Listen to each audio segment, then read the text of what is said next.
अपने आप जितेंद्रिय हो जाएंगे।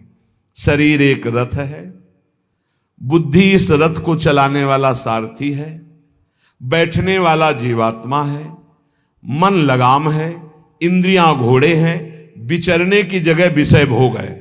ये घोड़े विषय भोग का चारा चरने के लिए जाएंगे। अगर मन रूपी लगाम को बुद्धि रूपी सारथी ने ठीक से खींचा नहीं तो ये खंडक में गिरा देंगे। और गिरे हुए बहुत फंसे हैं, और जीव इतना भोला बन चुका है कि गड्ढे में गिरा है फिर भी वो आनंदित है। वो उसी को सुख समझ रहा है, दुख को ही सुख समझकर। यही तो भगवान की विचित्र माया है। जिसे तुम सुख समझते हो वो सुख की छाया है, समझ पड़ती नहीं ये गिरधर की माया है। भयानक दुख के अंतर में वो डूबा हुआ भयानक परिणामों को प्राप्त होगा, लेकिन उसमें सुख का अनुभव कर रहा है।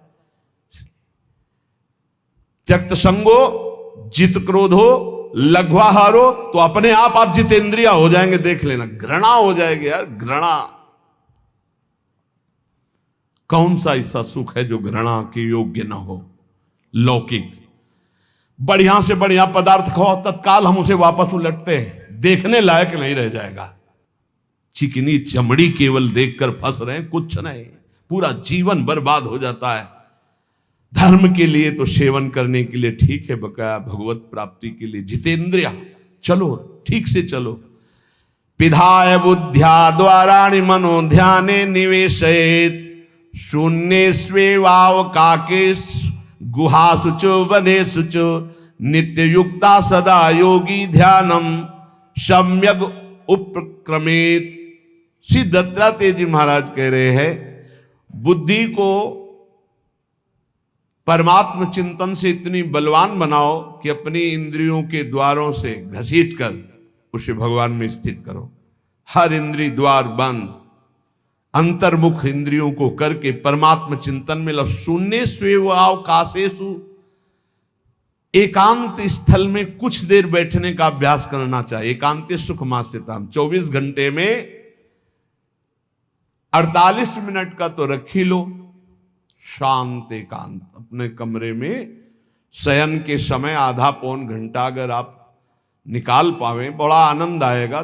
24 घंटे आप सेवा दिनचर्या में लगे, आधा घंटे निकाल लो या 48 मिनट शांत बैठ जाओ। बिल्कुल कोई माला नहीं, कोई क्रिया नहीं, बिल्कुल आप इस बात को देखना करके शांत बैठो। पहले बैठ जाओ। अब देखो आपका मन कहां है, तत्काल देखिए। जो ही शांत बैठे, अब है कहां? जो सामने रूप आ रहा है, चाहे वो वस्तु हो, व्यक्ति हो, स्थान हो, उसमें तुम्हारी ममता है, उससे तुम्हारा संबंध है। वस्तु, व्यक्ति, स्थान, प्रभु आ रहे हैं कि संसार का कोई वस्तु, व्यक्ति, स्थान आ रहा है? यदि कोई संसार का वस्तु, व्यक्ति, स्थान आ रहा है तो तत्काल उसमें भगवत भावना करो, या वहां से हटा के तत्काल अपने गुरुमंत्र में लगाओ।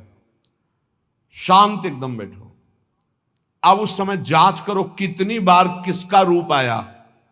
प्रभु का कितनी बार आया, संसार, और जिसका जितनी बार आए उससे अधिक नंबर देखिए कि 5 बार तो उस पुरुष का आया, 5 बार उस स्त्री का आया, और एको बार प्रियाजू का नहीं आया। इसका मतलब अभी प्रियाजू में हमारा मन नहीं लगा, अभी यहां स्त्री पुरुष में, वस्तु में, व्यक्ति में, स्थान में लगा। जांच करो और हृदय में पश्चाताप करो। धिक्कार है, इतना समय हो गया, एक बार भी प्रियालाल का रूप नहीं आया। यही सांसारिक रूप आ रहे, ये सांसारिक वस्तुएं आ रही। धिक्कार है हमारे मन को, धिक्कार है हमारे जीवन को। ये हम आपको आंतरिक बात कह रहे हैं। पूज्य भाई जी महाराज, जिस समय मन को धिक्कार दिया जाता है, जलन होती है। जब जलन होती है तो निर्मल होता है, निर्मल होता है, निष्पाप होता है, मल भस्म होता है। जो ताप अंदर मन में होता है प्रायश्चित का, उससे। अब बार बार सामने आपको जो गुरुमंत्र मिला है उसको लिखिए। कोई माला नहीं, बहुत आराम से, कोई जल्दीबाजी नहीं। 1 मिनट में एक बार लिखेंगे। यहां कोई संख्या हम नहीं बोल रहे, यहां कोई आपको नहीं कि 108 बार करना है कि 50 बार करना, 5 बार करो केवल। हम कह रहे 5 बार आराम से लिख रहे हैं। शांत बैठे, खूब आराम से बढ़िया रा बहुत बढ़िया, धा, राधा, राधा, रात। आप देख लीजिए, अब ये भाग जहां रहा है, पकड़ो, कहां भाग के जा रहा है? इस वस्तु से क्या संबंध है? इस व्यक्ति से क्या संबंध है? कितनी बार इसको छुआ है, देखा है, भोगा है, मिले हैं, सूंघा है, कितनी जन्मों में। धिक्कार तुझे मन, जो तू राधा नाम को छोड़कर, प्रियाजू के इस अमृत में नाम को छोड़कर भाग रहा है। फिर उसे लाओ नाम में, फिर लाओ नाम में। आप देखिएगा, एक दिन उसी रा और धा के बीच में प्यारी जो और प्यारे जो मुस्कुराते दिखाई देंगे। देख लेना, एक समय 24 घंटे में ऐसा निकालो जिस समय आप अपनी अंतःकरण की वृत्ति को बार बार बाहर जाते हुए घसीट कर अंतर में लगाओ।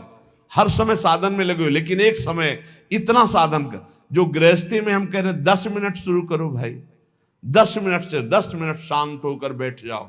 10 मिनट बैठने में क्या परेशानी? उस समय जांच करो, जहां जहां मन जाए वहां से हटाकर नाम में लगाओ। बार बार सुंदर स्वर्णिम अक्षरों से नाम लिख रहे, रंग बिरंगे अक्षरों से, रा और रंग से, बड़ी आ की मात्रा और रंग से, धा और रंग से, बड़ी आ की मात्रा और रंग से, ऊपर के ऐसे खेलो, मन को खिलाओ, राधा नाम में खिलाओ, डुबाओ इसमें। आप देख लेना, हमारी बात को समझ लो। केवल ये वो बात कह रहे हैं जो आपको प्रियाजू के रूप के ध्यान में डुबो देगी। यही राधा नाम रूप प्रकाशित करेगा। तेरो रूप कहे त नहीं आवे, सी हरिवंश कछुक जस गावे, वो रूप ये प्रकाशित कर देगा। तो कह रहे शून्य स्वेवाव काशेषु, एकांत स्थान में जहां आपको विक्षेप न पड़े। ऐसी वृत्ति के समय अगर आपको कोई शोरगुल सुनाई दे रहा हो, आपका अभ्यास दृढ़ नहीं, तो एक रुई को ऐसे कपड़े में करके, महीन कपड़े में 2 बना लो, ऐसे लगा लो, कान में लगा लो, आवाजें नहीं जाएगी। अब ध्यान करो, देखो साधन की प्रणाली। और जब अपने साधन की बात होती है ना, तो आप हजारों अलग अलग आवाज करो तो हमें बस इतना समझ में आएगा कि चिड़िया चहचहा रहे हैं, आवाजें निकल रही, बस हमारे लक्ष्य में कोई अंतर नहीं पड़ने वाला। और अगर डूबना हो गया तो आवाज भी खत्म, श्रवणेंद्रिय होते हुए भी शोरगुल नहीं सुनाई देगा। पर प्रारंभिक दशा में ऐसा चाहिए। अगर आपको बार बार विक्षेप हो रहा हो, विक्षेप तो इतना कि घड़ी का टक टक भी बर्दाश्त नहीं होता, मन है ध्यान में बैठे ना, वो पहली बार एक खिड़की खुला है, खिड़की खुला है, खिड़की, अब उठो, पहले खिड़की बंद करके आओ। ये इसको बैठते ही देख लो कि कोई ऐसा प्रश्न तो नहीं कर रहा कि अमुक कोई बात हो, उसको निपटा दो पहले। हम सबसे पहला काम करते थे, अगर राधा वल्लभ जी के दर्शन करने जाने हो, हमें इत्र खरीदना, तो सबसे पहला काम हम इत्र खरीदेंगे। क्यों? ये दर्शन नहीं करने देंगे, इत्र खरीदना है। बार बार कहेगा इत्र हमें दर्शन में नहीं डूबने देगा, तो पहले हम वो काम सब कर लेते थे जो राधा वल्लभ जी के दर्शन के बाद कर रहे हैं। अब दर्शन में तो केवल दर्शन। ऐसे ही जब हम ये जो 20 मिनट, 30 मिनट, 40 मिनट समय की बात करें, इसमें जब आपको समय देना हो तो कृपया मन के लिए कोई काम मत छोड़ना, वो बिल्कुल फुर्सत वाला। इसलिए हम कह रहे हैं सोने जाने के समय कि अब हम शयन करने जा रहे हैं, उस समय आप समय दीजिए। और अगर ये पहले ही बार में कह दे कि अमुक अमुक अमुक, तो तुरंत सुधार दीजिए, नहीं पूरे ध्यान में वही चलाएगा। वो बहुत बहुत ही विघ्नकारी रहता है जब तक निर्मल नहीं हो जाता। और जिस समय नाम पकड़ने लगता है, ऐसा आनंद आता है कि केवल रोने का मन करता है। आप इसको करिएगा जरूर, एकांत स्थल पे करिएगा। और जब ये करने विघ्न करे तो कान में श्रवण होता रहता है, शोरगुल। तो ये हमने किया है प्रारंभ में, रुई में ऐसे, और एक महीन कपड़ा का बना के ऊपर कपड़ा से ऐसे, और ऐसे खूब ठास के भर ले, अब आवाज ले जाएगी। अब अंदर राधा राधा राधा आनंद आएगा। ये प्रारंभिक है, ये आगे चल के इनकी जरूरत नहीं पड़ती अंतर्मुख होने पर। तो एकांत स्थल में जब इस तरह से साधना की जाती है तो उपासक का चित्त भगवदाकार होने लगता है। कह रहे हैं वही सच्चा सन्यासी है। वाग्दंड कर्मदंडश्च मनोदंडश्च ते त्रयः यस्यैते नियता दंडा सत्यदंडी महायति। श्री दत्तात्रेय जी महाराज कह रहे हैं वाग्दंड, जिसने वाणी को वाग्दंड मौन में स्थित कर दिया। वाग्दंड यही प्रपंच की वार्ता नहीं बोलनी, भगवद वार्ता केवल बोलनी। वाणी को दंडित करो, ये बहुत चटर चटर प्रपंच की बातें करती, नाम जपने में इसको थकान लगती है, प्रपंच की बातें करने में नहीं। इसलिए इसको मौन के द्वारा वाणी को शासन में रखो, या तो भगवत चर्चा या मौन। दूसरा कर्मदंड, जो सन्यासी होता है वो निष्कर्म अवस्था की तरफ बढ़ता है। प्रापंचिक कर्मों को करते हुए भगवान नाम स्मरण करके यदि कर्म समर्पण कर दिया जाए तो वही गति प्राप्त होती है। ये तो सर्वाणि कर्माणि मयि सन्न्यस्य मत्पराः। प्रापंचिक कर्म है, व्यापार, नौकरी आदि नाना प्रकार के, लेकिन इन कर्मों को भगवत स्मरण करते हुए किया जाए, भगवत समर्पित कर दिया तो वही गति प्राप्त होती है जो निष्कर्म अवस्था को प्राप्त सन्यासी की होती है। 3 दंड होते हैं, वागदंड और एक होता है कर्मदंड, शरीर को निश्चेष्ट रखना, निष्क्रिय रखना, और मनोदंड, मन को निसंकल्पित रखना, कोई संकल्प न बनना। इसे संन्यास भाव को प्राप्त महापुरुष की अवधूत स्थिति तक पहुंचने का यह रास्ता है। वागदंड, कर्मदंड, मनोदंड, वाणी को मौन के द्वारा, शरीर को निश्चेष्टता के द्वारा निष्कर्म स्थिति के लिए, और मन को निसंकल्पता के द्वारा, कोई संकल्प न बनावे, ऐसा का ऐसा, ऐसा नहीं, जैसा प्रभु जब चाहे जैसा, हमारा कोई संकल्प विकल्प नहीं। वाणी से भगवत चर्चा, शरीर से भागवतिक कर्म, नहीं तो सांसारिक विरत बहुकर्मा, निरत निरंतर सज्जन धर्मा। अब एक परम धर्म की बात का वर्णन कर रहे हैं। गृहस्थ धर्म में जैसे है, या जिनके पास बहुत अर्थव्यवस्था है, उनको चाहिए कि गौ सेवा से बहुत जल्दी शरीर पवित्र होता है, हृदय भी पवित्र होता है, और गोविंद भी प्रसन्न होते हैं। यदि गावः प्रदक्षिणीर कार्या वंदनीया ही नित्यशः मंगलायतनम दिव्याः श्रेष्ठास्त्वेता स्वयंभुवा। यदि गाय घर में पाली जाए या गौशाला खोली जाए और गौओं की सेवा की जाए, जिनके पास अर्थ है, भाव है, भगवान स्वयं श्री कृष्णचंद्र जी ने गौ सेवा स्वीकार की, गौवें चराई। गौओं की परिक्रमा करने से, जैसे आप प्रभु के बिहारी जी के मंदिर की 4 परिक्रमा करें तो जो फल आपको मिलेगा, वही गाय की 4 परिक्रमा कर लें तो आपको प्राप्त हो जाएगा। गौ की प्रदक्षिणा से, गावः प्रदक्षिणी कार्या वंदनीया ही नित्यशः, जो रोज गाय को प्रणाम करता है और गाय की प्रदक्षिणा करता है तो भगवत प्रदक्षिणा का उसे फल प्राप्त होता है। जहां गौएं विराजमान होती हैं वो बड़ा पवित्र दिव्य तीर्थ स्थल माना जाता है। गौएं जहां विराजमान रहती, गौशाला में भजन करे तो कई गुना बढ़कर के प्राप्त होता है। स्वयं ब्रह्मा जी ने गौओं को दिव्य गुणों से विभूषित बनाया है। अप्यागाराणि विप्राणाम देवतायतनानि च यद गोमयेन शुद्ध्यंतिम किम ब्रूमो हृदिकम ततः। गाय के गोबर से जहां लेपा जाता है, वहां जिस देवता का आवाहन करोगे वही देवता आकर विराजमान हो जाएगा। अपवित्र भूमि में भी यदि गाय के गोबर का लेप कर दिया जाए तो परम पवित्र मानी जाती है। गाय बहुत पवित्र, जहां वो बैठती है, जहां वो मूत्र त्याग करती, गोबर त्याग करती, वो स्थान तीर्थ तुल्य पवित्र माना जाता है। भगवान जब गाय के पीछे पीछे चलते तो गोरज उड़कर उनके मस्तक पर विराजमान होती, उनके मुखार बिंद पर विराजमान होती।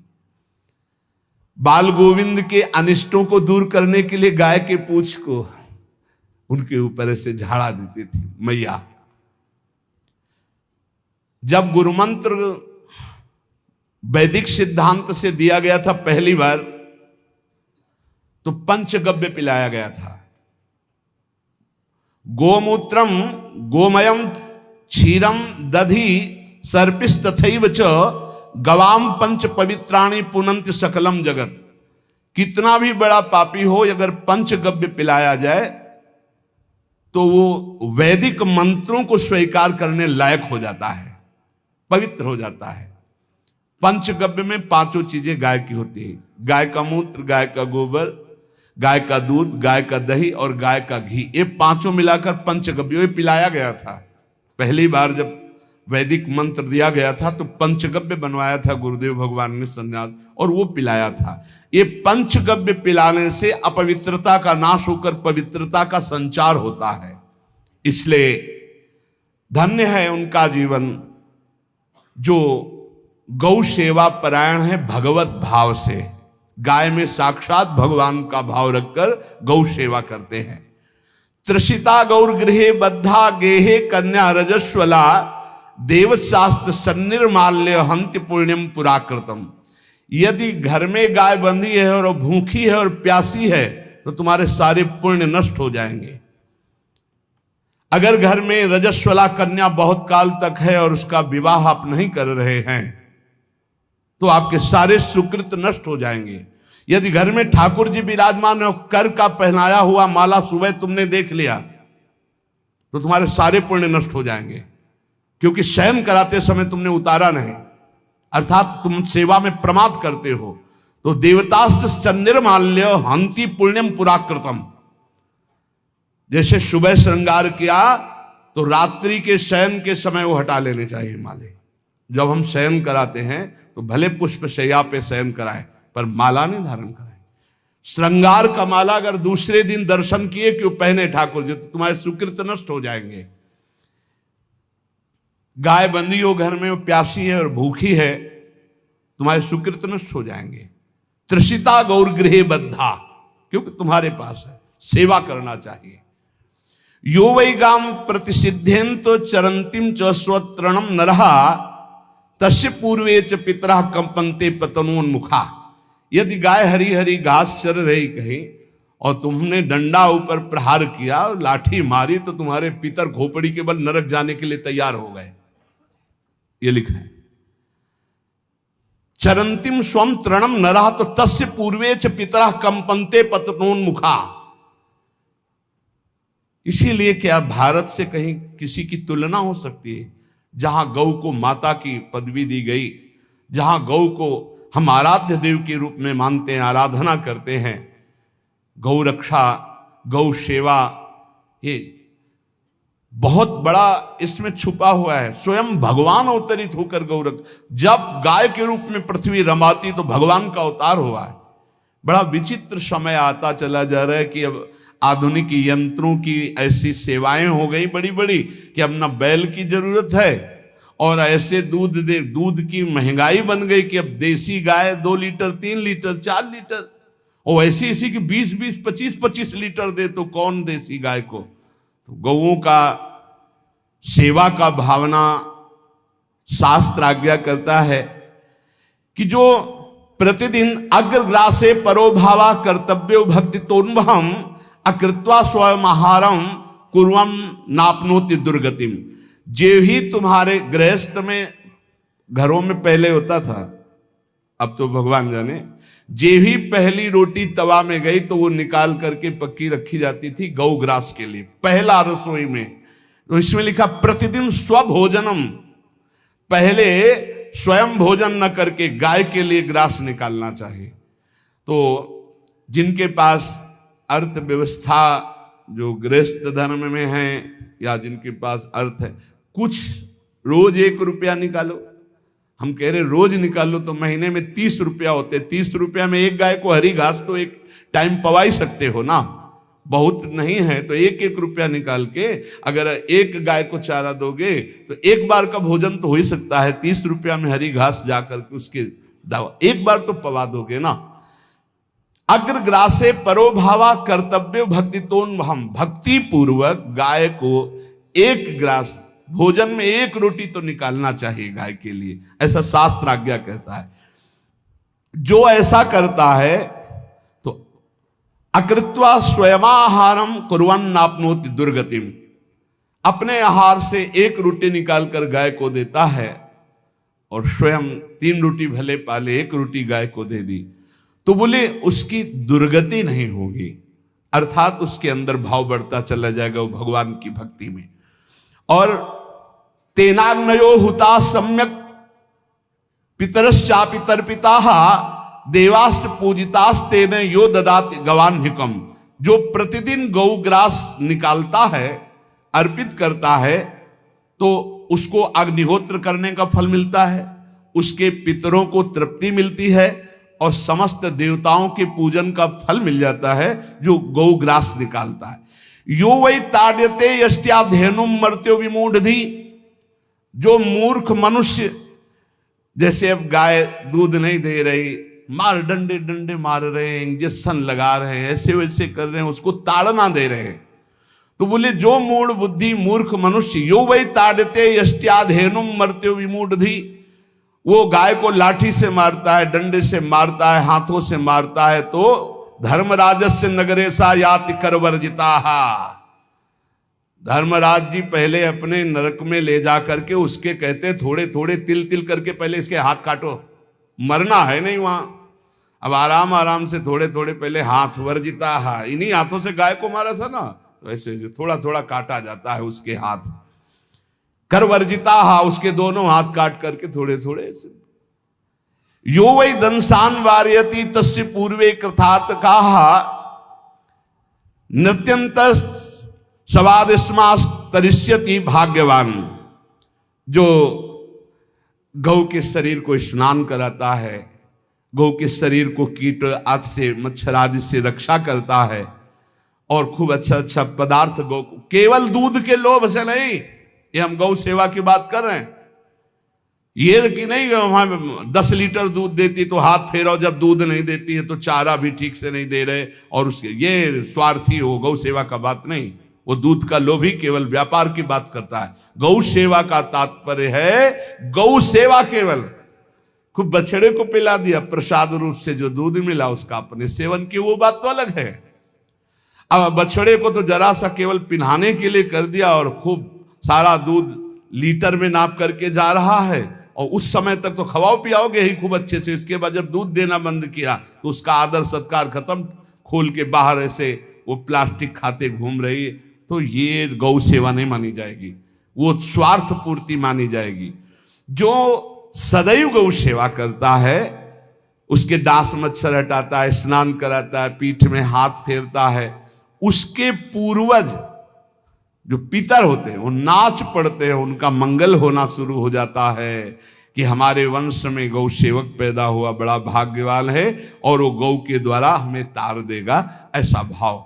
गौ सेवा हमारे सनातन धर्म में बहुत बड़ा स्थान गौ सेवा का है। पर एक बात ध्यान रखें, इन सब सेवा का फल है भगवान के चिंतन में निरंतर वृत्ति डूब जाए, हमारी एक एक वृत्ति एक एक क्षण भगवान के चिंतन में डूब जाए। अगर नहीं तो हम आपको उत्तर दे रहे हैं। कल प्रश्न हुआ था कि क्या गौ सेवा के बिना मुक्ति मिल सकती है? क्या महाराज नृग जैसा कोई गौ सेवक हुआ है दानी? भागवत में पढ़ लेना, करोड़ करोड़ गायों को, करोड़ों गौशालाएं थी, एक दो नहीं, इसलिए कह रहे हैं करोड़ों शब्द कि आप उसको कहीं ज्यादा ना समझें। पृथ्वी के कोई भूमि के कण गिन सकता है, बारिश की बूंदे गिन सकता है, लेकिन महाराज नृग की गौएं जितनी दान की गई वो गिनी नहीं जा सकती थी, ऐसा वर्णन आता है। अरबों अर्बुद गौओं की सब स्वर्ण से अभिषिक्त करके ब्राह्मणों को दान करना, इतने बड़े गौ सेवक, इतने बड़े दान करने वाले, एक चूक हो गई, ना दान लेने वाले तपस्वी ब्राह्मण की गाय किसी अन्य ब्राह्मण को दान कर दी, और वो ब्राह्मण ने जब गाय देखी बोली मेरी गाय चुरा ली, बोले महाराज नृग ने दी। महाराज नृग से कहा मेरी गाय है, तो उनका गौशाला में आ गई होगी, आपको 10,000 गौवें देते हैं, आप अपनी गाय। बोले मैं प्रतिग्रह नहीं लेता, जिसने दान लिया था उसने कहा गाय यही लेके जाऊंगा, तो उनका आप गाय छोड़ दीजिए, आपको 10,000 गाय देते। बोले नहीं लूंगा। बस अनजाने के अपराध ने गिरगिट बना दिया था, कुएं का गिरगिट। पर भगवान बड़े कृपालु हैं, गौ सेवक थे, इसलिए गोविंद द्वारिकाधीश जी ने उनका उद्धार किया।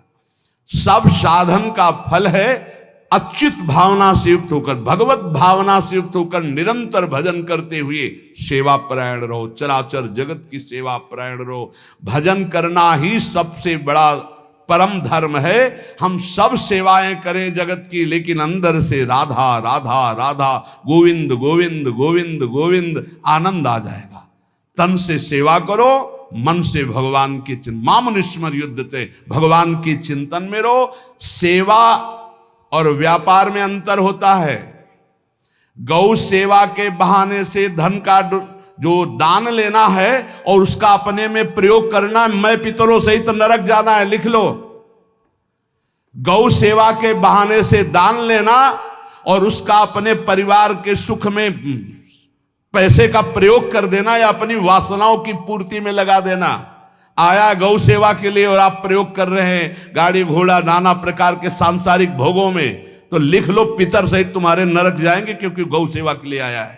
गौ सेवा का धन सिर्फ गौ सेवा में ही लगना चाहिए। आप गौ सेवक है, दूध पान कीजिए, रोटी खा लीजिए, लेकिन गौ सेवा का अर्थ आप अपने वासनाओं की पूर्ति में, अपने मनोरंजन में या अपने मन के संकल्प भावना में नहीं पूरी कर सकते। गौ सेवा के लिए ही पूरी कीजिए। गौ के वास का निर्माण, गौ के भोजन की व्यवस्था, वो दूध दे ना दे, वो कैसी भी अवस्था में हो, उसकी सेवा परायणता, उसके लिए सेवक रखना, सेवकों को भी सुख प्रदान करना, लेकिन स्वयं कभी गौ के सेवा के लिए आए हुए धन का स्वयं के लिए भोग न करना और निरंतर भजन रखना, उसे परम पद की प्राप्ति हो जाएगी।